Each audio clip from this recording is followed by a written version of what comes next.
Pagdidiriwang ng talento, lakas, husay, at pag-asa ng kabataan. Ang bawat bata ay may iba't ibang talento at talino.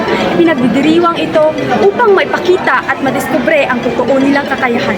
Ginaganap ito sa Tubod National High School kung saan ang talento ay ang siyang yaman.